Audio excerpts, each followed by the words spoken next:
Hare Nama, Hare Nama eva kevalam, Kalo nasteva, nasteva, nasteva gatiranyata.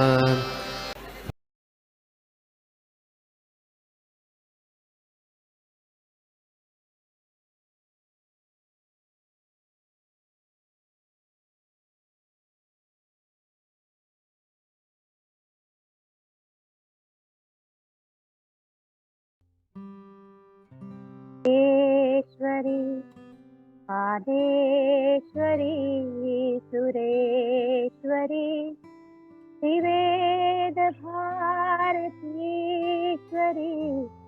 समान शासनेश्वरी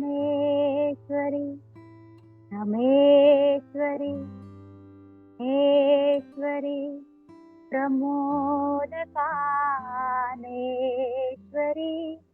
ब्रजेश्वरी ब्रजाधिपे श्रीराधिके नमोस्तुते राधिके नमोस्तुते श्रीराधिके नमोस्तुते। ओम नमो भगवते वासुदेवाय। ओम नमो भगवते वासुदेवाय। ओम नमो भगवते वासुदेवाय। नारायणं नमस्कृत्यं नरं चैव नरोत्तमं देवीं सरस्वती व्यासं ततो जयो मुदीरये। नष्टप्रायेषु अभद्रेषु नित्यं भागवत सेवया भगवती उत्तमश्लोके भक्तिर्भवति नैष्ठिकी। नमः पंकजनाभाय नमः पंकजमालिने नमः पंकजनेत्राय नमस्ते पंकजांग्रे। हे कृष्ण करुणा सिंधु दीनबंधु जगत्पते गोपेश गोपिकाकांत श्री राधाकांत नमस्तुते। सप्तकांचन गौरांगी श्री राधे वृंदावनेश्वरी वृषभानुसुते देवी प्रणमामि हरिप्रिये। जय श्री कृष्ण चैतन्य प्रभु नित्यानंद श्री अद्वैत गदाधर श्रीवासादि गौर भक्त वृंद। हरे कृष्णा कृष्णा कृष्णा हरे हरे हरे राम राम राम हरे हरे। हरे कृष्णा। सभी उपस्थित वैष्णवों की चरणों में दंडवत प्रणाम। आज मुझे श्रीमद् भागवतम तीसरा स्कंद अध्याय 7 और श्लोक नंबर 9 की सेवा दी गई है। आप सबसे प्रार्थना है मुझे आशीर्वाद दीजिए, ब्लेसिंग दीजिए, प्रार्थना कीजिए कि मैं ये सेवा अच्छे से कर सकूं। पहले श्लोक रिसाइट कर लेते हैं। मैत्रेय उवाच सेयं भगवतो माया यन्नयेन विरुध्यते ईश्वरस्य विमुक्तस्य कार्पण्यमुत बन्धनम्। सेयं भगवतो माया यन्नयेन विरुध्यते ईश्वरस्य विमुक्तस्य कार्पण्यमुत बन्धनम्। सेयं भगवतो माया यन्नयेन विरुध्यते ईश्वरस्य विमुक्तस्य कार्पण्यमुत बंधनम। अनुवाद और तात्पर्य श्रील प्रभुपाद द्वारा। श्रील प्रभुपाद की जय। श्री मैत्रेय मुनि ने कहा, कुछ बद्ध जीव यह सिद्धांत प्रस्तुत करते हैं कि पर ब्रह्म या श्री भगवान माया द्वारा जीते जा सकते हैं, किंतु साथ ही उनका यह भी मानना है कि वे बद्ध नहीं है। यह समस्त तर्क के विपरीत है। इसका तात्पर्य बहुत बड़ा है, इसलिए हम आज नहीं पढ़ेंगे। हम इसके एक एक पॉइंट्स पे चर्चा करेंगे। नमो विष्णुपादाय कृष्णपृष्ठाय भूतले श्रीमते भक्तिवेदांत स्वामी इति नामिने। नमस्ते सारस्वते देवे गौरवाणी प्रचारिणे देश शून्यवादी पाश्चात्य देशतारिणे। ओम अज्ञानतिमिरान्धस्य ज्ञानाञ्जनशलाकया चरणमिलितं येन तस्मै श्रीगुरुवे नमः। जय श्री कृष्ण चैतन्य प्रभु नित्यानंद, श्री अद्वैत गदाधर शिवासादि गौर भक्तवृंद। हरे कृष्ण कृष्ण कृष्ण हरे हरे, हरे राम राम राम हरे हरे। हरे कृष्णा। सभी को दंडवत प्रणाम। यहाँ पे भगवान की शक्तियों के बारे में चर्चा हो रही है। मैत्रेय मुनि विदुर जी को बता रहे हैं। वैसे तो जब हम ये तात्पर्य पढ़ते हैं ना, बहुत आसान है ना इसको समझना, इसमें कोई ज्यादा कंफ्यूजन वाली बात है ही नहीं। और आप तो यहाँ पे सारे वरिष्ठ भी है वैष्णव, तो बहुत अच्छे से आप इस चैप्टर को या इस श्लोक को आप भली भांति अच्छे से जान गए हो। तो इसमें प्रभुपाद बताते हैं कि भगवान की जो बहिरंगा शक्ति है उससे मोहित हो जाते हैं। ये जो योगी है, ज्ञानी है, वो मोहित हो जाते हैं। भगवान को उस बहिरंगा शक्ति का ही एक अंश मानना शुरू कर देते हैं। तो यहाँ पे प्रभुपाद जी बताते हैं कि किस तरह से ये जो सारी शक्तियां हैं ये भगवान से उत्पन्न हुई है। तो ये भगवान से उत्पन्न हुई है तो ये भगवान को प्रभावित नहीं करती, लेकिन ये सारी शक्तियां उनका अंश है। भगवान इस बहिरंगा शक्ति से, ये माया जो है, इस माया से भगवान कभी भी प्रभावित नहीं होते या पराजित नहीं होते। तो ये जो योगी है, ज्ञानी है, ये क्या है? ये अज्ञानी बताया गया है। प्रभुपाद कहते हैं ये अल्प ज्ञानी है, इनको शास्त्रों का पूरा नॉलेज है नहीं। तो इसके वजह से ये भगवान को उस बहिरंगा शक्ति से पराजित होते हुए देखते हैं। तो यहाँ पे प्रभुपाद जी बहुत अच्छे अच्छे उदाहरण बता रहे हैं। प्रभुपाद जी बताते हैं कि जैसे सूरज से उनकी किरणें निकलती हैं, तो सूरज की जो किरणें हैं वो किरणें भी क्या है? उनमें गुणात्मक मात्रा है, वो गर्मी है, वो प्रकाश देने की क्षमता है। लेकिन सूर्य के जितना उनका क्वांटिटी नहीं है। क्वालिटी तो है लेकिन क्वांटिटी है नहीं। तो गुण है लेकिन मात्रा में कमी है ना? क्वांटिटी में, क्वालिटी में कमी है। तो यहाँ पे प्रभुपाद जी बता रहे हैं कि वो जो सूर्य है उससे क्या है? बादल बनते हैं, बारिश होती है ना?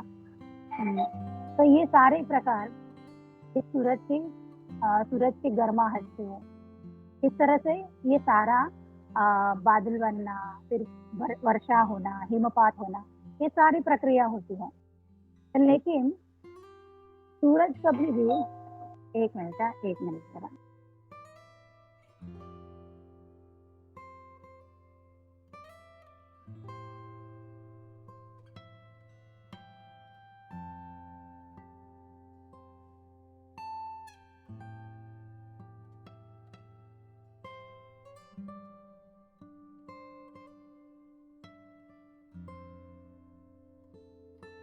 हरे कृष्णा, मुझे क्षमा कर दीजिए, थोड़ा सा व्यत्यय हो गया।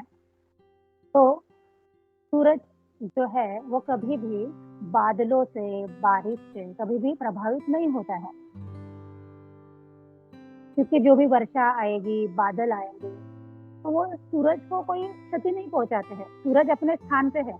लेकिन जो अल्पज्ञानी है ना, वो क्या सोचते हैं कि देखो सूरज ढक गया है बादलों से, सूरज ढक गया है, अभी आसमान में काले बादल है, सूरज नहीं दिखाई दे रहा, तो सूरज ढक गया, तो क्या हो गया? सूरज प्रभावित हो गया। तो ऐसे ये जो अल्पज्ञानी है, ये योगी है, ज्ञानी है, ये भगवान को भी ऐसे ही मानते हैं। ये सोचते हैं कि जैसे अभी और एक प्रभुपाद जी समंदर का भी उदाहरण देते हैं कि समंदर का नहीं, अग्नि का उदाहरण देते हैं कि अग्नि से जो भी चिंगारियां निकलती है, स्फुल्लिंग निकलते हैं, उनमें भी वो जलाने की क्षमता है ना, उनके अंदर भी वो पावर है। लेकिन क्या होता है, जब वो अग्नि से दूर चले जाते हैं तो क्या होता है, वो वायु के साथ, है ना, उनके वायु के साथ उनका मिश्रण होने के बाद उनकी वो क्षमता भी कम हो जाती है। वो अग्नि के जैसे है ना, उनके पास वो क्षमता है, लेकिन क्या होगा, उनकी अभी मात्रा, है ना, उनकी अभी मात्रा कम हो चुकी है। तो यहाँ पे प्रभुपाद जो बता रहे हैं कि भगवान से भी ये जो सारी शक्तियां हैं बहिरंगा शक्ति, अंतरंगा शक्ति, तटस्था शक्ति, ये जो सारी शक्तियां हैं तो ये भगवान से निर्मित है, ये भगवान के ही अंश है, लेकिन ये शक्तियां भगवान को पराजित नहीं करती। तो जैसे हम लोग भागवतम में कथा सुनते हैं, ये शक्तासुर की कथा सुनते हैं। तो शक्तासुर की कथा के समय क्या हुआ था, माता यशोदा भगवान को अपने गोद में लिए बैठी थी और होता क्या गया कि भगवान भारी भारी होते गए कि वहां पे एक राक्षस असुर आ गया था, शक्तासुर। तो भगवान ने उसको पहचान लिया था। तो अभी भगवान क्या है, भगवान भारी भारी हो गए ताकि अभी यशोदा मैया अपनी गोद से भगवान को नीचे उतार सके। तो अभी जैसे ही भगवान भारी भारी होते जा रहे हैं तो मैया ने क्या कर दिया, मैया को काम था, मैया के घर में परिवार वाले रिश्तेदार आए हुए थे। तो मैया ने क्या किया, भगवान को वो शकट के नीचे, शकट यानी वो बैलगाड़ी जैसा है ना, उसके नीचे भगवान को रख दिया। और आगे की लीला तो आप सब जानते हैं। लेकिन जो योगी ज्ञानी जो है ना, वो क्या समझते हैं, अरे भगवान है, भगवान, वो उनको भगवान नहीं मान रहे। अभी वो क्या कहते हैं कि हाँ उनको भी देखो मैया ने कैसे नीचे सुला दिया वहां पे, है ना। तो एक नॉर्मल, एक साधारण व्यक्ति भगवान को उन भगवान के गुणों के साथ एक्सेप्ट नहीं करते। वो कहते हैं हाँ मैया ने उनको नीचे उतार दिया, उनको तो शकट के नीचे रख दिया। तो ये क्या है, ये उनकी ज्ञान को अभी अज्ञान ने हर लिया है, माया ने हर लिया है। तो ये काम भी भगवान की अनुमति से ही होता है, क्योंकि भगवान ने सभी को स्वतंत्रता दी है। वो स्वतंत्रता इसलिए दी है कि भगवान चाहते हैं कि ये जीव प्रयास करे, अपनी जो स्वतंत्रता मिली है उस स्वतंत्रता का, फ्रीडम का पूरा उपयोग करके मुझे जानने की कोशिश कि मैं पूर्ण पुरुषोत्तम भगवान हूँ। और मुझे जानने के बाद मेरे ऐश्वर्य, मेरे गुणों को, मेरी लीलाओं को जानने के बाद पूर्णतः मुझसे समर्पित हो जाए, है ना, पूर्णतः मेरे पास आ जाए। तो भगवान इसलिए उनकी इच्छा के अनुसार उनको वो प्रदान करते हैं। तो ये योगी ज्ञानी है, ये क्या है, ये माया के भ्रम में ही रहना चाहते हैं। जैसे अभी वृंदावन में रासलीला भी होती है। तो रासलीला को तो ज्ञानी है, अल्प ज्ञानी कहेंगे उनको, बद्ध जीव है उनको कहेंगे। वो क्या करते हैं योगी, कि भगवान की रासलीला का तो बहुत खूब वर्णन करते हैं कि हाँ भगवान गोपियों के साथ रास करते हैं, है ना, ऐसे श्रृंगार करते हैं, ऐसे नाचते हैं। लेकिन उनके देखने का, मनन करने का तरीका गलत है। वो सोचते हैं कि भगवान तो उनमें, है ना, उनसे पराजित हो गया। भगवान तो एक नॉर्मल व्यक्ति की तरह नाच रहे हैं, एक नॉर्मल व्यक्ति की तरह गोपियों के साथ रासलीला कर रहे हैं। तो इनकी जो बुद्धि है वो क्या है, माया से हर ली जाती है। तो राधा गोविंद महाराज बहुत अच्छे से बताते हैं कि ये ऐसा होता है। तो ऐसा होता है तो क्यों होता है, क्या इसके पीछे कारण है। तो महाराज बता रहे थे कि जैसे इलेक्ट्रिक, है ना, हमारे घर में इलेक्ट्रिसिटी आती है, बिजली आती है। तो बिजली आती है तो बिजली जरूरी है ना हमारे लिए। तो गवर्नमेंट ने सभी को बिजली प्रोवाइड की है, जरूरी है। लेकिन कभी कभी क्या होता है, बिजली के झटके से लोग मर भी जाते हैं ना। बिजली का झटका बहुत तेज लगा या करंट बहुत तेज लगा तो लोग मर जाते हैं। तो अभी जब बिजली का झटका बहुत तेज लगता है, कोई मर जाता है, तो हम बिजली घर जाते हैं क्या, झगड़ा करने के लिए कि क्यों बिजली बनाई है तुमने, ये बिजली से हमारा आदमी मर गया है, तो इससे, है ना, ऐसे जीवित हानि हो रही है, बिजली बंद कर दो। नहीं होता ना ऐसा। हम क्या करते हैं, हम सावधानी से हैंडल करते हैं बिजली। तो महाराज बता रहे थे कि हमें भी ना ये बहिरंगा शक्ति जो भगवान से मिली है, इस शक्ति को बड़ी केयरफुली हैंडल करना है। इसको, इसके साथ बहुत ही, है ना, बहुत ही सावधानी से इसके साथ रहना होगा। तो अभी सावधानी के साथ कैसे रहा जाए, ये भी है कि कैसे हैंडल करें। तो इसको हैंडल करने के लिए, जैसे बिजली की जो तारे होती है ना, यदि वो तारे ओपन होती तो क्या होता, उसका हमको करंट लग जाता, जब हम उनको छूते हैं तो करंट लग जाता। तो वैसे ही ना ये भगवान की जो शक्ति है ना उसमें बहुत पावर है, बहुत करंट है। हम उसको ऐसे छू नहीं सकते कि हाँ आज मैंने भक्ति करी मुझ में सारी पावर आ गई, ऐसा नहीं हो सकता, नहीं हो सकता, क्योंकि ये इतनी पावरफुल है, हमें उसका झटका हम सहन नहीं कर पाएंगे, है ना। हम उसका ग्रास्प नहीं कर पाएंगे।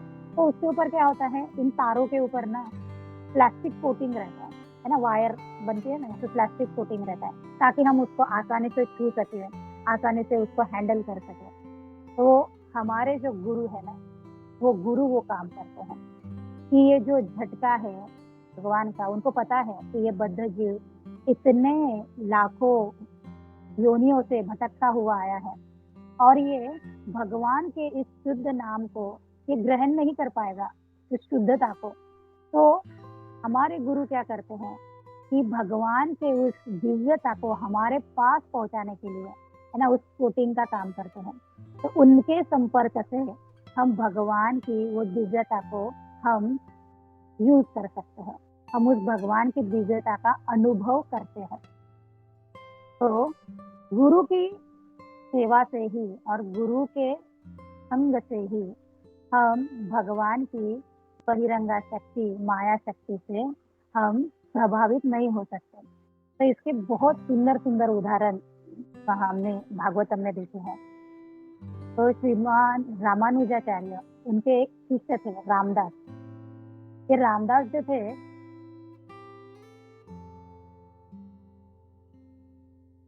ये जो रामदास थे, ये बहुत ही जैसे अनपढ़ अज्ञानी ऐसे थे। उनको सभी जो उनके रामानुजाचार्य के जो 300 शिष्य थे, जो उनके दिव्य ज्ञान को या उनके हायर नॉलेज को जो सुनना, तत्व ज्ञान को सुनते रहते थे, उसमें से रामदास कभी नहीं बैठता था। रामदास का काम क्या था कि वो रामानुजाचार्य के कपड़े लेके जाएगा, वो धो देगा। रामानुजाचार्य के लिए अग्नि यज्ञ करना है तो अग्नि के लिए लकड़ियां सामग्री लेके आएगा, घी लेके आएगा। तो ये सारी सेवाएं रामदास हमेशा नित्य नियम से करता रहता था। तो रामानुजाचार्य की दोपहर में क्लास होती थी भगवत ज्ञान के ऊपर। तो जैसे ही क्लास शुरू हो जाती थी, रामदास रामानुजाचार्य के कपड़े लेके नदी पे धोने चला जाता था। अभी एक दिन हुआ क्या, रामानुजाचार्य पूछते हैं कि मेरे सारे शिष्य यहाँ पे आ गए हैं क्या? शिष्य कहते हैं कि हाँ, हम जितने रोज रहते हैं उतने सारे शिष्य यहाँ पे अभी है। तभी रामानुजाचार्य कहते हैं कि नहीं, रोज रहते हैं नहीं, मैंने सारे शिष्यों के बारे में पूछा है। तो शिष्य कहते हैं कि वो रामानुजाचार्य तो हमेशा इस समय कपड़े धोने जाते हैं, तो वो तो कपड़े धोने गए हैं। रामानुजाचार्य कहते हैं उनको लेके आओ, आज वो भी क्लास में होना चाहिए। तो जाते हैं दो शिष्य और रामदास को कहते हैं कि तुम्हें गुरुदेव ने बुलाया है। रामदास कहता है अरे मुझे तो कुछ अक्ल है नहीं, ना मुझे वो शास्त्रों के श्लोक समझ में आते हैं, ना मंत्र समझ में आते हैं, वो उतना हायर नॉलेज तो मेरे पल्ले ही नहीं पड़ता है। तो वो शिष्य कहते हैं कि हाँ, हमें पता है तुम्हें कुछ नहीं समझ में आता, लेकिन अभी गुरुदेव ने बोला है तो अभी तुमको आना पड़ेगा। तो अभी रामदास चला जाता है क्योंकि गुरु की आज्ञा है। रामदास जाता है, गुरु के सामने विनीत भाव से कहता है कि गुरुदेव आपने मुझे बुलाया है। तो रामानुजाचार्य कहते हैं हाँ ठीक है, अभी आ गया है रामदास, तो आज का प्रवचन रामदास देगा। सारे हड़बड़ा जाते हैं, अरे ये क्या है, इसको तो कुछ भी नहीं आता, इसको तो कोई पता भी नहीं है, इसको तो शास्त्र श्लोक क्या कुछ भी पता नहीं है और ये क्लास देगा। तो रामदास कहता है कि नहीं नहीं गुरुदेव, मुझे तो कुछ भी नहीं आता, मुझे तो कुछ पता ही नहीं, मैंने तो कभी आपका क्लास भी अटेंड नहीं किया है। तो अभी रामानुजाचार्य कहते हैं लेकिन ये प्रवचन जब तुम दोगे तभी शुरू होगा, नहीं तो ये शुरू ही नहीं होगा। तो अभी रामदास रामानुजाचार्य गुरुदेव की आज्ञा लेके, गुरुदेव का आशीर्वाद लेके उस प्रवचन को शुरुआत करते हैं। और अभी जब रामदास उस प्रवचन को शुरुआत करते हैं तो ऐसे ऐसे मंत्रों का उच्चारण करने लगते हैं, ऐसे ऐसे श्लोकों का उच्चारण करने लगते हैं कि वहां बैठे जो उनके 300 शिष्य हैं, जो बहुत ही माने जाते थे कि बहुत ही बुद्धिमान है, वो तो कहते हैं कि हम तो ये पहली बार सुन रहे हैं, हमने तो इसको सुना ही नहीं था। और वो जो उनका जो तात्पर्य बताते हैं, उनके जो सिद्धांत बताते हैं, वो इतना हायर रहता है कि वो जो उनके सारे शिष्य बैठे हैं वो तो चकित हो जाते हैं कि अरे ये तो पहली बार हम सुन रहे हैं, ये इतना दिव्य नॉलेज, ये तो इतना सुंदर कैसे बता पा रहा है। तो यहाँ पे रामदास को वपु सेवा कर रहा था रामानुजाचार्य की। लेकिन जब गुरु अपने शिष्य को कोई सेवा देते हैं तो सेवा के साथ अपनी शक्ति प्रदान करते हैं। गुरु के पास वो भगवान को प्रसन्न करने की शक्ति है, गुरु के पास वो दिव्य प्रेम है, तो गुरु वो ट्रांसफर करता है। इस तरह से रामदास वो सेवा कर पाए। और एक बहुत ही प्रचलित कथा है, वो कथा है धनुर्दास की। धनुर्दास रामानुजाचार्य के ही रिलेटेड ये सारी कथाएं आज बताएंगे हम लोग। तो धनुर्दास भी अपनी पत्नी के आंखों से बड़ा ही प्रभावित था। उनको अपनी पत्नी की आंखें पत्नी की आंखों से बहुत ही प्रभावित होता था वो, कि उनकी आंखों के जैसा सुंदर उसको कुछ भी नहीं दिखता था। तो जब एक दिन रामानुजाचार्य मार्केट में जा रहे थे तो देखते हैं कि ये धनुर्दास अपनी पत्नी के सर पर छाता लेके ना उल्टा पाव चल रहा है, क्योंकि वो पत्नी का मुख देख सके, उसकी आंखों को देख सके। तो रामानुजाचार्य अपने शिष्यों को भेजते हैं। आप ये सब कथा जानते हैं, थोड़ा शॉर्ट में बताऊंगी। तो रामानुजाचार्य जाओ वो देखो वो ऐसा क्यों चल रहा है। तो शिष्य आके बताते हैं कि उसको अपनी पत्नी की आंखें इतनी प्रिय लगती है, इतनी प्यारी लगती है, वो सोचता है कि उससे प्रिय कुछ है ही नहीं। एक मिनट है।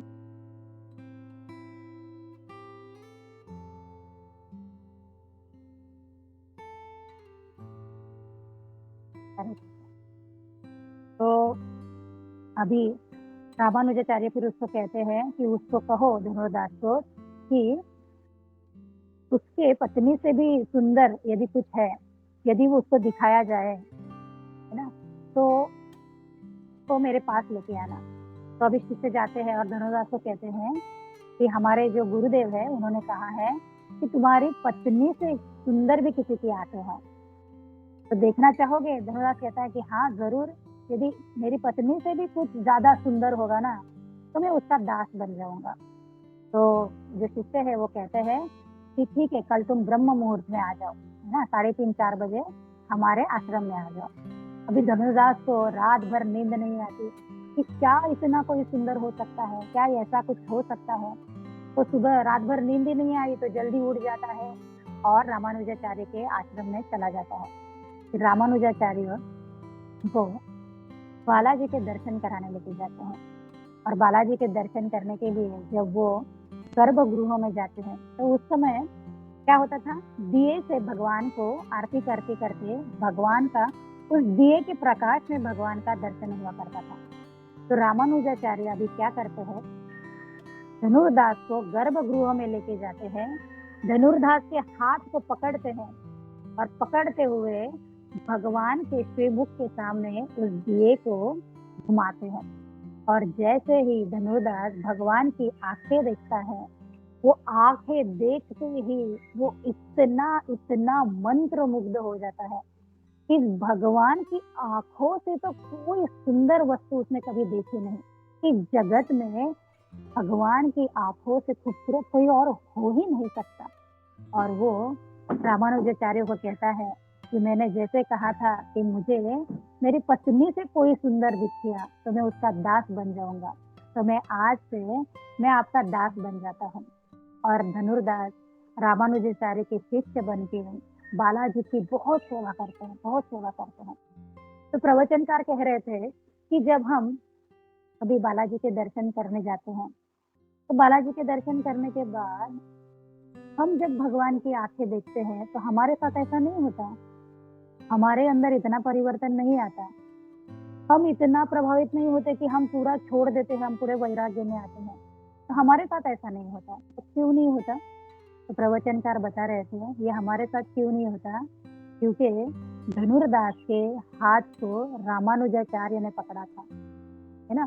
गुरुदेव का गुरु ने हाथ थाम के दिखाया था कि भगवान की आंखें देखो। और हम जाते हैं तो हम कैसे देखते हैं? हम अपने मन से देखते हैं। तो जब हम गुरु के साथ, गुरु के वचनों के साथ जब भगवान का दर्शन करेंगे तो वो दिव्य भगवान की दृष्टि को हम देख पाएंगे, वो भगवान की खूबसूरती को हम अनुभव कर पाएंगे।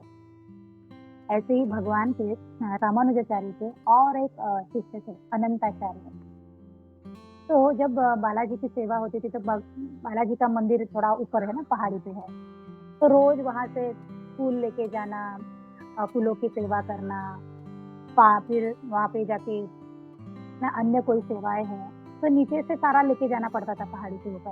तो रामानुजाचार्य अपने शिष्य को पूछते हैं कि कौन है जो भगवान के लिए फूलों का बगीचा बनाएगा वहां पर।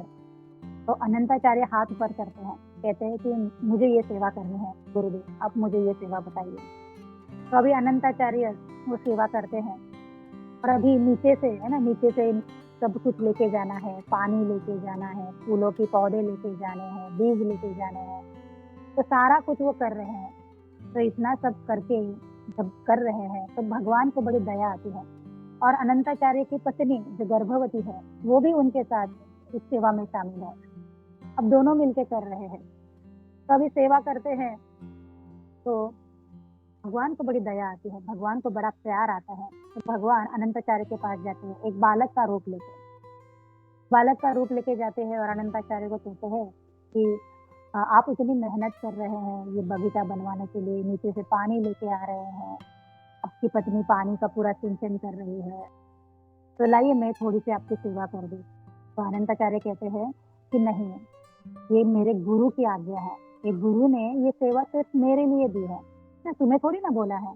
तो जो सेवा मेरे लिए बोली गई है वो मैं ही करूंगा, है ना। मैं कोई अन्य मेरे और एक कोई सेवक नहीं ढूंढूंगा, जो सेवा मुझे बताई गई है तो मैं उसे सेवा करूंगा।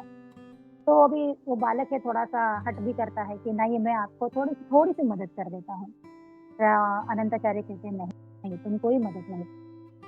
और अभी उसकी पत्नी के पास चला जाता है बालक कि अनंताचार्य को कोई अवसर दे नहीं रहे, मौका दे नहीं रहे। तो उनकी पत्नी के पास जाते हैं और कहते हैं कि आप तो गर्भवती है माता, है ना, लाइए थोड़ा सा ये जो आपने पानी लाया है ना, मैं थोड़ा सा उठा के रख देता हूँ, ज्यादा कुछ नहीं। तो माता कहती है, उनकी पत्नी कहती है कि नहीं नहीं, मेरे पति ने मना किया है ना, मेरे पति ने यदि तुमको मना किया है तो वो मुझे भी मना करेंगे, तुम्हें ये करने के लिए, है ना, वो अलाउ नहीं करेंगे। तो अभी वो बालक थोड़ा हट कर लेता है कि नहीं नहीं, मैं बस यहाँ से उठा के यहाँ रख तो देता हूँ, आप जो मटके लेके आ रहे पानी के नीचे से। तो बालक क्या करता है, वो पानी का घड़ा उठा के रख देता है और उसी समय अनंताचार्य देख लेते हैं और देखते ही अनंताचार्य गुस्सा हो जाते हैं कि बालक, मैंने तुझे मना किया था ना, तो फिर भी कैसे आ गया, भाग यहाँ से। लेकिन बालक तो भागने का तो नाम ही नहीं, बालक बस सेवा करे जा रहा है। तो अनंताचार्य के हाथ में कुल्हाड़ी होती है ना, कुल्हाड़ी का वो डंडा वैसे, तो वो उसको डराने के लिए उसके पीछे भागते हैं कि मान नहीं रहा तू, है ना। तो बालक क्या हट नहीं रहा, बालक तो सेवा करे ही जा रहा है। तो अभी अनंताचार्य क्या करते हैं, उसको वो जो लकड़ी है ना, पीछे का जो डंडा है, वो डंडा फेंक के मारते हैं और वो जो फेंक के मारते हैं तो उन सीन पे लग जाता है बालक पे, है ना, हनवटी पे लग जाता है। अभी हनवटी पे लग गया, बालक तो वहां से भाग जाता है। और होता क्या है, दूसरे दिन जब अनंताचार्य मंदिर में भगवान का दर्शन करने जाते हैं तो भगवान का दर्शन करने जाते हैं तो देखते हैं कि भगवान को वहां से खून निकल रहा है। फिर अनंताचार्य बहुत ही भाव विभोर हो जाते हैं कि भगवान आप स्वयं आए थे, है ना, और भगवान को मैंने इस तरह से मैंने भगवान के साथ व्यवहार किया है। तो अनंताचार्य वहां पे चंदन लगा देते हैं और फिर रोज भगवान को चंदन लगाते हैं अनंताचार्य वहां पे। तो अनंताचार्य को भगवान के साथ इस तरह से, है ना, भगवान से आदान प्रदान हो रहा था। तो अभी भगवान अनंताचार्य से बातें करते थे। तो एक दिन क्या होता है, अनंताचार्य सेवा के लिए फूलों की सेवा के लिए लेट हो रहा है, आते नहीं है जल्दी। तो जो मंदिर में पंडित आता है, पुजारी आता है, तो भगवान कहते हैं, जाओ उस अनंताचार्य को बुला के लेके आओ, है ना? उसको बुला के लेके आओ, कहो मुझे उससे बात करनी है, बहुत आज उसने विलंब कर दिया, माला ही नहीं लेके आया। तो अनंताचार्य के पास पुजारी जाता है और कहता है कि भगवान ने आपको बुलाया है। अनंताचार्य कहते हैं, हाँ, ज़रा आता हूँ, थोड़ा सेवा में हूँ, आता हूँ मैं। और फिर अनंताचार्य अपने फूलों की माला-वाला बना के, है ना, थोड़ा लेट हो जाता है और चले जाते हैं। जैसे ही मंदिर में चले जाते हैं, भगवान को जब माला अर्पण करनी, भगवान कहते हैं, नहीं चाहिए तुम्हें तुम्हारी फूलों की माला, कुछ मत मुझे पहनाओ। मैंने जब बोला था तब तो तुम आए नहीं, है ना, बड़े बिजी होके बैठे थे, चलो निकल जाओ, तुरंत खाली कर दो यहाँ से, मेरे मंदिर से बाहर निकल जाओ। अनंताचार्य कहते हैं, तुम्हारा मंदिर कैसे हो गया? ये तो वराह देव की भूमि है ना, जिस भूमि पे तुम खड़े हो ना, ये वराह देव की है और मैं भी उसी भूमि पे खड़ा हूँ। और जैसे तुम वराह देव की भूमि पे खड़े हो, तो तुम क्या हो? तुम भी रेंटी हो, है ना, रेंट से आए हो, मैं भी वही हूँ, मैं भी किराएदार हूँ, तुम जैसे किराएदार हो, मैं भी किराएदार हूँ। तो एक किराएदार दूसरे किराएदार को निकाल नहीं सकता, तुम्हें ये अधिकार नहीं है। तो भगवान बड़े प्रसन्न होते हैं। भगवान कहते हैं कि कैसा चतुर है ये। भगवान कहते हैं, ठीक है, चलो कुछ नहीं, मैंने तुम्हें माफ कर दिया, है ना, पहनाओ माला, लाओ मेरे गले में डालो और मुझे बताओ तुम्हें समय क्यों लगा, क्यों इतनी देरी हुई आने में? कभी अनंताचार्य कहते हैं कि ऐसे हुआ ना कि मेरे गुरुदेव ने मुझे बताया था कि जो फूल है ना, जो भगवान को चढ़ाए जाते हैं, तो जो कलिया है, वो कलिया खिलने के बाद क्या होता है, वो जल्दी से मुरझा जाती है। तो खिली हुई, है ना, खिले हुए फूलों के माला से बेहतर है जो कलिया होती है ना, उन कलियों की माला बनाओ। वो कलियों की माला बनाओ ताकि जब वो भगवान के शरीर को स्पर्श करके जब खिलती है ना, तो वो बहुत सुंदर होती है। तो वो कलियां भगवान के शरीर को स्पर्श करके खिलनी चाहिए, तब जाके सुंदरता बढ़ती है, भगवान की सुंदरता बहुत बढ़ती है। तो गुरुदेव ने जो सेवा जैसे बोली थी, उसका पालन करने के लिए ये अनंताचार्य, है ना, भगवान को भी क्या कर रहे हैं, भगवान की भी बात नहीं मान रहे हैं। तो जब हम गुरु के चरण में जाके, गुरु के शरणागत होके जब सारी सेवाएं करते हैं, तो भगवान का दिव्य दर्शन भी होता है, भगवान की कृपा दृष्टि भी होती है और भगवान का हमेशा आशीर्वाद, संग भी प्राप्त होता है। तो मैं मेरी वाणी को यहीं पे विराम दूंगी। मेरे से जो भी त्रुटियां हुई है उसके लिए मुझे क्षमा कीजिए। All glories to Gurudev, all glories to Gurudev, all glories to. हरे कृष्णा, दंडवत प्रणाम। किसी को कुछ कहना है बता। हरे Krishna.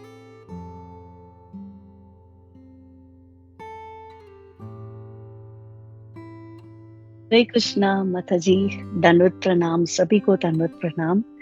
Sorry for my voice, thoda sinus is there, so it's kind of blocked.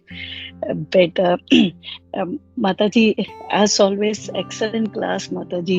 And आपने always, you know, आप past times बता के आप explain करते हो, so understanding भी easy हो जाता है इसके वजह से। अपने आज, you know, कई stories, you know, you'd explain today. पूरा भगवान का, you know, पूरा गुरु का, the importance of a guru in our life, and कैसे हम भगवान को भी you know, अनुभव कर सकते हैं only with the help of a guru and only by following the instructions of the guru.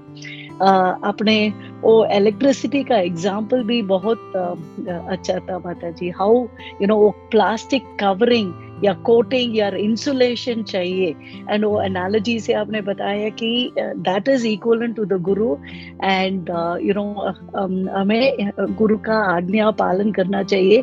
And Ramanujacharya का भी वो 3 यू नो शिष्यों का उदाहरण लेके आपने, यू नो, अच्छी तरह एक्सप्लेन किया द इम्पोर्टेंस ऑफ गुरु।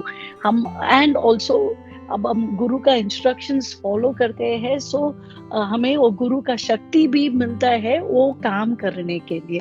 वो रामदास के बारे में, धनुर्दास के बारे में, अनंताचार्य, वो सब बहुत इंटरेस्टिंग था माता जी।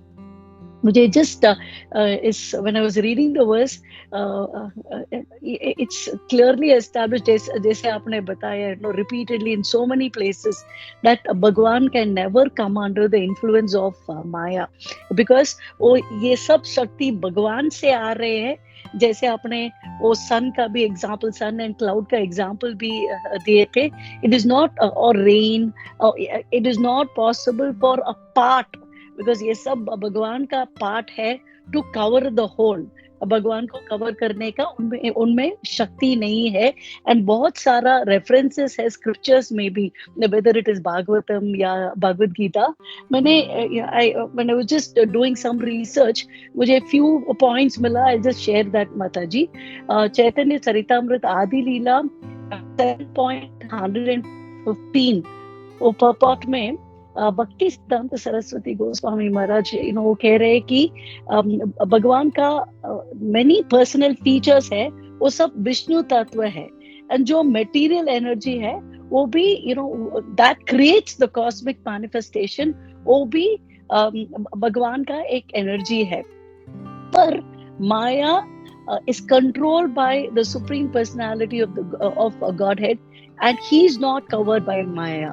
So यहाँ इस वर्स में, पर्पट में एक रेफरेंस भी है जो मायावादी फिलोसफर्स है, जैसे आपने उनको अल्प ज्ञानी का रेफरेंस दिए थे, उसका ज्ञान they can not conceive this, so अल्प ज्ञानी है, उसका माया पकृत ज्ञाना वो टर्म यूज करते हैं, जो भगवद गीता में भगवान श्री कृष्ण ने कहा 4 प्रकार का दुष्कृत्य है, यानी मिसक्रिएंट्स है। वो वर्स ऐसा है, नमाम दुष्कृतिनो मूढ़ाः प्रपद्यन्ते नराधमाः मायया पकृत ज्ञाना आसुरम भाव। तो ये 4 प्रकार का है, उसमें जो माया परता है, they are the Mayavadi philosophers, जो सोचते हैं कि भगवान gets covered by Maya. Then यहाँ एक और महाराज का रेफरेंस था, सदानंद योगेंद्र, जिसने वेदांत सार को लिखा है। वो कह रहे हैं कि अगर कोई सोच रहा है कि भगवान विष्णु ये बहिरंग शक्ति का प्रोडक्ट है, देन हमें इमीडिएटली ये समझना चाहिए कि वो इंसेन है, वो पागल है, क्योंकि उसका नॉलेज इल्यूशरी एनर्जी माया शक्ति ने चुरा लिया है। सो इतना स्ट्रांगली ये कंडम किया है।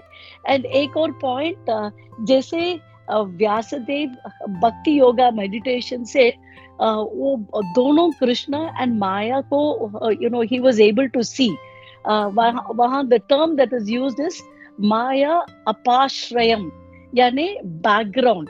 माया ऑलवेज बैकग्राउंड में है, she can not cover Krishna. जैसे वो एग्जाम्पल दिया है कि आदमी के पीछे छाया होता है, यानी शैडो ऑलवेज पीछे है, आगे नहीं होता है। सेम वे ये माया शक्ति भगवान के पीछे है, वो आगे शी कैन नेवर कवर भगवान। सो who is controlled by माया? ये हम जीव शक्ति, इनफैक्ट वो कह रहे हैं कि जहाँ एब्सेंस ऑफ सुप्रीम पावर है, वो सब लोग विल गेट कवर्ड बाय माया। जैसे हम तटस्थ शक्ति में है, उसका एग्जाम्पल भी दिए थे कि जब हम बीच जा रहे हैं या शोर जा रहे हैं, सी शोर के पास जा रहे हैं, समटाइम्स वो पानी होता है, समटाइम्स वो सिर्फ सैंड है। जब पानी आता है वो बीच से, वो ओशन से, देन वो कवर होता है। जब नहीं है तो जस्ट सैंड है। सो हम जीवात्मा ऐसा तटस्थ शक्ति में है, वे समटाइम्स हम भगवान के अंतरंग शक्ति के अंतरंग शक्ति से कवर होते हैं, नहीं तो बहिरंग शक्ति से। No similarly even lord Shiva and Brahma gets covered, because उन लोगों में भी what was said is absence of supreme power of Vishnu. इसलिए ऐसा होता है। बट कृष्ण क्यों ऐसा नहीं होता है? बिकॉज कृष्ण इज ईश्वर परमा कृष्ण, यानी कृष्ण ईश्वर means control, so Krishna controls Maya and everything. Hare Krishna माता जी, दंडवत प्रणाम। हरे कृष्णा माता जी, धन्यवाद प्रणाम। माता जी, सबसे पहले तो ना आपके ना बोलने का स्टाइल है ना, वो इतना प्यारा है ना, इतना मधुर है। मैं तो आज बस वही सुन रही थी, आप जो बोल रहे हैं ना, उसके पास थोड़ा ध्यान कम था, लेकिन the way of you talking ना बड़ा प्यारा लगता है माता जी, बहुत सुंदर लगता है, बहुत सुंदर माता जी। और आपने जो एक्सप्लेन भी किया, बहुत अच्छा एक्सप्लेन किया। आपने भक्ति सिद्धांत ठाकुर के बारे में बताया, तो मुझे एक थोड़ा सा किस्सा याद आया, तो आपके साथ शेयर करेंगे कि भक्ति सिद्धांत सरस्वती ठाकुर के जो गुरुदेव थे, उनके गुरु महाराज ने उनको कहा था, उनको 2 ऑर्डर दिए थे कि तुम कलकत्ता कभी नहीं जाओगे और कभी शिष्य नहीं बनाओगे। तो ये दोनों ऑर्डर्स को तो भक्ति सिद्धांत ठाकुर ने तो कभी फॉलो ही नहीं किया। तो हम तो देखने के लिए तो ऐसे भी देख सकते हैं कि भक्ति सिद्धांत ठाकुर के तो गुरुदेव ने उनको ये ऑर्डर दिया था, आज्ञा दी थी कि कभी कलकत्ता नहीं जाओगे। और भक्ति सिद्धांत ठाकुर ने तो कलकत्ता में ही गौड़िया मठ का आश्रम ही बना डाला, वहां तो हब सेंटर कर दिया। तो यहाँ पे तो आज्ञा तो फॉलो नहीं हुई। फिर क्या उनको कहा कभी शिष्य नहीं बनाओगे? भक्ति सिद्धांत ठाकुर के तो कितने फॉलोवर, कितने सारे शिष्य बने। तो जब भक्ति सिद्धांत ठाकुर को ये पूछा गया, तो भक्ति सिद्धांत ठाकुर कहते हैं कि हाँ, मेरे गुरुदेव ने कहा था कभी कलकत्ता मत जाओ, लेकिन मैं कलकत्ता कभी आया ही नहीं। मैं मंदिर में आया, मैं मंदिर आता हूँ, ये मंदिर वैकुंठ है, मैं वैकुंठ में आता हूँ। मैं कलकत्ता में आके यहाँ की राजनीति, यहाँ के खाने पीने की चीजें, ये पसंद है वो पसंद है, इससे मिलना उससे मिलना, मैं वो नहीं करता हूँ। मैं मंदिर के कार्यों के रिलेटेड ही सारी मेरी योजना है यहाँ पे चलती है। तो इसलिए मेरे गुरुदेव ने मुझे कहा का मैं पालन कर रहा हूँ। फिर दूसरा पॉइंट आता है कि शिष्य नहीं बनाओगे, इतने सारे शिष्य बनाए। तो भक्ति सिद्धांत सरस्वती ठाकुर कहते हैं कि जब भी मैंने ये जो दीक्षा दी है, तो मैंने हमेशा क्या सोचा है, ये मेरे गुरु के शिष्य है, ये मेरे शिष्य नहीं है, मैं उसमें पात्रता नहीं रखता, ये मेरे गुरुदेव के शिष्य है। तो मैंने उनको दीक्षा देते समय बस यही ध्यान में रखा है कि ये सारे के सारे मेरे गुरु के शिष्य। तो इस तरह से मैंने कभी जीवन में शिष्य ही नहीं बना। तो देखिए भक्ति सिद्धांत ठाकुर कितना सुंदर बता रहे हैं कि गुरु की आज्ञा है ना, लोग सोचने के लिए ये शक्ति है ना, बहिरंगा माया शक्ति से दोनों तरीके से इसको देखा जा सकता है। हरे कृष्ण माता जी, थैंक यू माता जी, बहुत सुंदर बताया आपने। Thank you, Mataji. It was very nice whatever you shared now. Dandut Pranam. Thank you.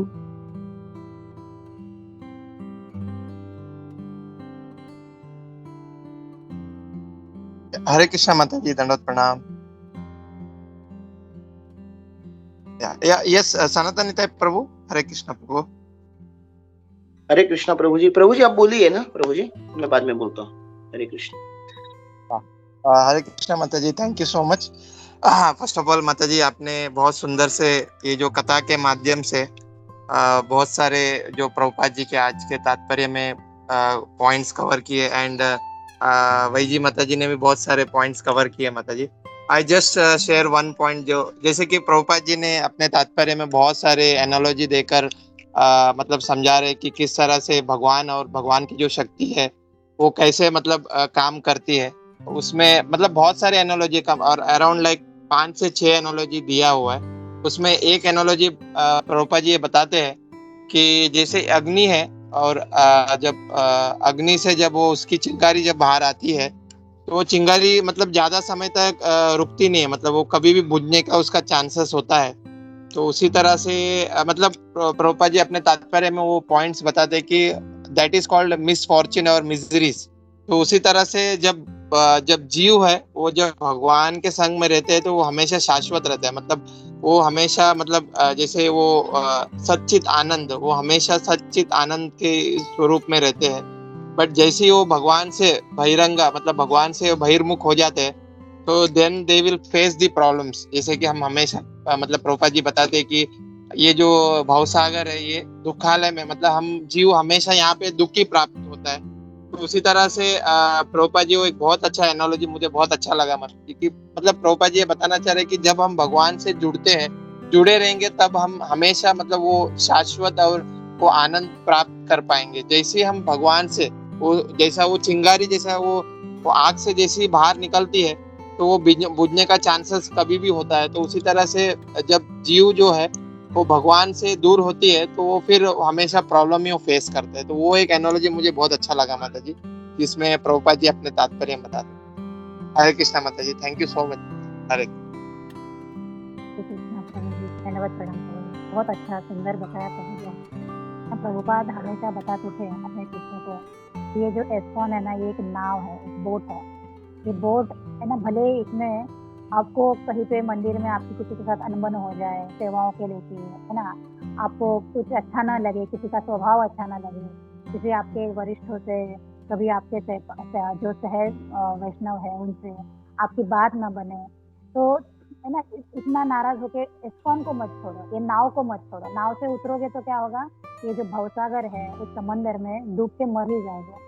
लेकिन बैठे रहोगे ना, भले कैसे भी हो, है ना, कुछ सेवा ही मत करो, ऐसे ही पड़े रहो, प्रसाद खाओ, कथा सुनो, ऐसे ही पड़े रहो, तो ये बोट कभी ना कभी तो आपको किनारे लगा ही देगी, ये भवसागर पार करा ही देगी, है ना प्रभु जी। बहुत सुंदर बताया प्रभु जी।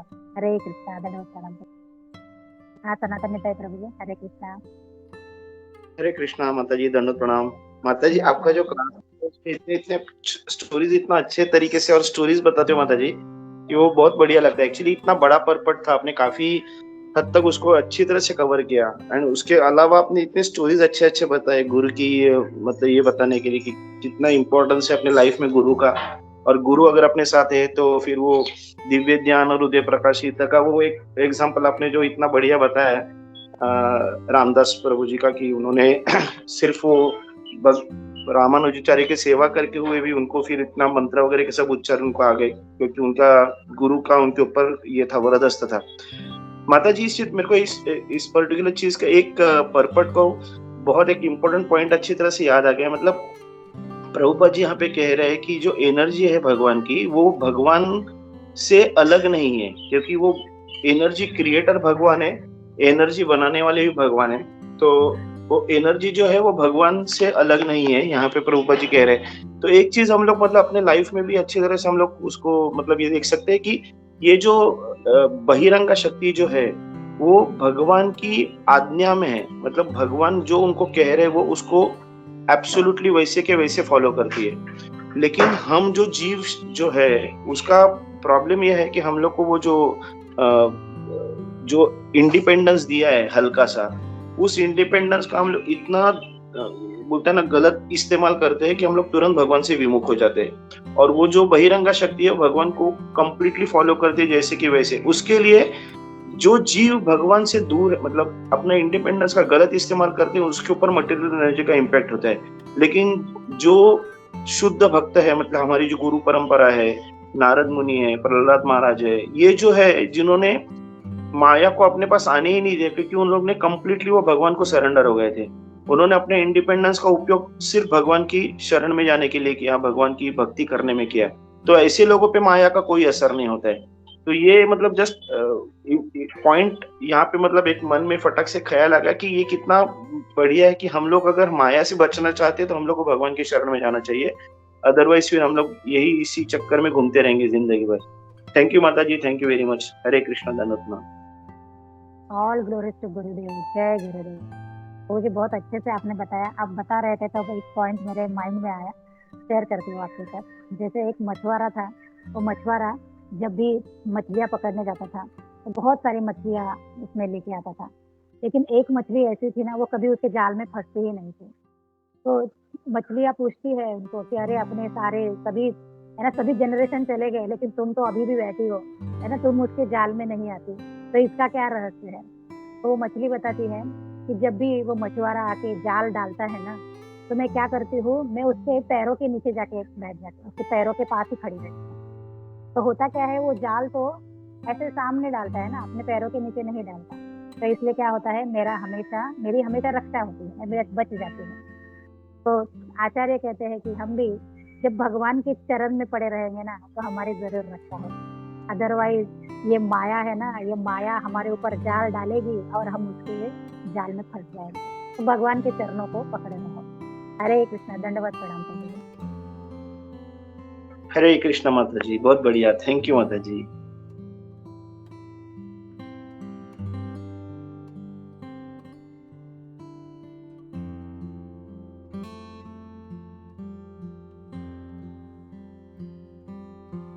का कोई कमेंट्स नहीं होंगे तो यहाँ पे विराम करें। माता जी, प्रभु जी, गोपी मनोहर प्रभु जी को थैंक्स कहना चाहूंगी कि उनके वजह से ये सेवा मिलती है और हम कुछ आपके साथ शेयर कर पाते हैं। यहाँ पे विराम करें। माता जी, प्रभु जी।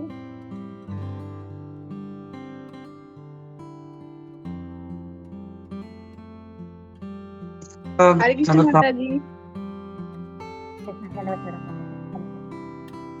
वांछा कल्पतरुभ्यश्च कृपा सिन्धुभ्यैव च पतितानां पावनेभ्यो वैष्णवेभ्यो नमो नमः। अनंत कोटि वैष्णव वृंद की जय। ग्रंथराज श्रीमद् भागवतम की जय। जगत गुरु श्रील प्रभुपाद की जय। उपस्थित सभी वैष्णवों की जय। हरे कृष्णा। धन्यवाद।